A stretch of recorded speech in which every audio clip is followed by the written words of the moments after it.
राजधानी में आधुनिक डिफेंस एन्क्लेव के निर्माण की तरफ ये बड़ा और महत्वपूर्ण स्टेप है। दोनों परिसरों में हमारे जवानों और कर्मचारियों के लिए हर जरूरी सुविधा दी गई है और मैं आज देशवासियों के सामने मेरे मन में जो मंथन चल रहा था उसका भी जिक्र करना चाहता हूं। 2014 में आपने मुझे सेवा करने का सौभाग्य दिया और तब भी मुझे लगता था कि ये सरकारी दफ्तरों के हाल ठीक नहीं है, संसद भवन के हाल ठीक नहीं है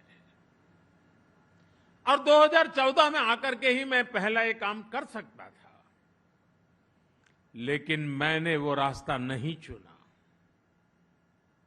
मैंने सबसे पहले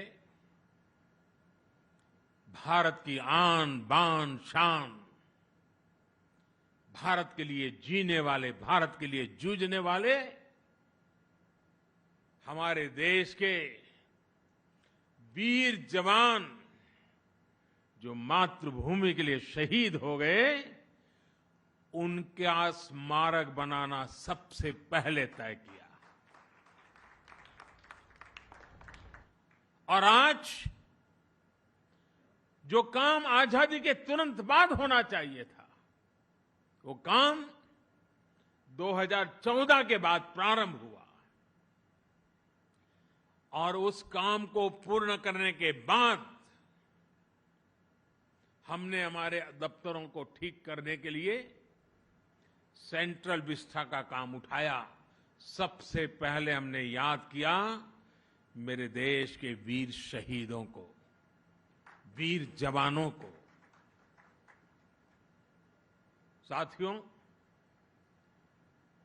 ये जो निर्माण कार्य हुआ है, कामकाज के साथ साथ यहां आवासीय परिसर भी बनाए गए हैं। जो जवान 24/7 महत्वपूर्ण सुरक्षा कार्यों में लगे रहते हैं, उनके लिए जरूरी आवास, किचन, मेस, इलाज से जुड़ी आधुनिक सुविधाएं, इन सब का भी निर्माण किया गया है। देश भर से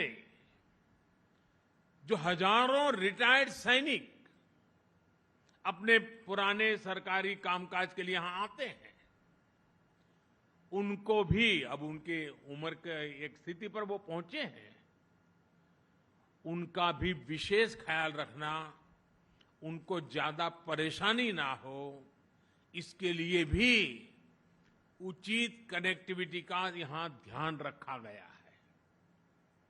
एक अच्छी बात यह भी है, जो बिल्डिंगें बनी हैं वो इको फ्रेंडली है और राजधानी के भवनों का जो पुरातन रंग रूप है, जो उसकी एक पहचान है, उसको बरकरार रखा गया है, उसको बनाए रखा गया है।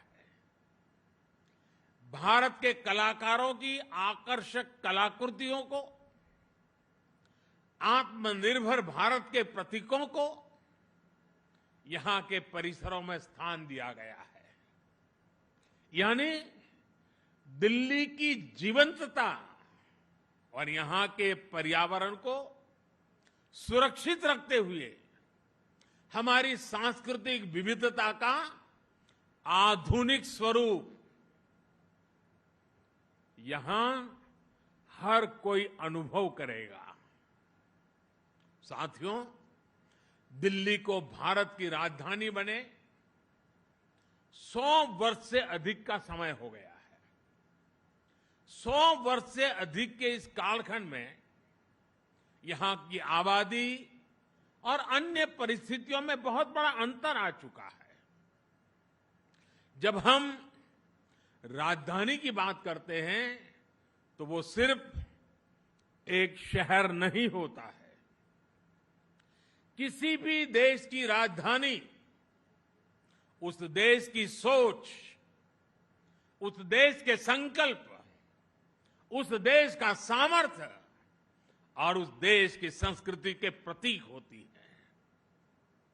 भारत तो लोकतंत्र की जननी है, इसलिए भारत की राजधानी ऐसी होनी चाहिए जिसके केंद्र में लोक हो, जनता जनार्दन हो।